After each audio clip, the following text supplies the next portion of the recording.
দেখাবো পেঁপে তার ভাগটা বেশি, আলু 2 টুকরো দিয়েছি, যেটাকে একটু হালকা করে সেদ্ধ করে রেখে দিয়েছি 2 সিটি দিয়ে।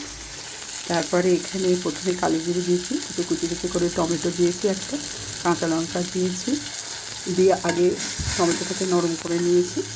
তারপর আদা, ছোটো এলাচ, দারুচিনি পেস্ট করে দিয়েছি, হলুদ দিয়েছি, গুঁড়ো লঙ্কা দিয়েছি, আর কিছু মশলা দেবো না। এবার নুন মিষ্টি, নুন মিষ্টি একটু দিয়েছি, দিয়ে মশলাটাকে একটু ভেজে নিলাম।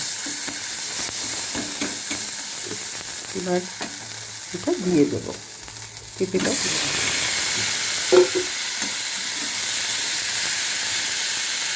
ভালো করে মশলা দিয়ে কষে নিয়েছি, পরিমিত নুন মিষ্টিও দিয়ে দিয়েছি। এবার সামান্য একটু জল দেবো, কেন পেঁপে আলু দুটোই সেদ্ধ হয়ে আছে।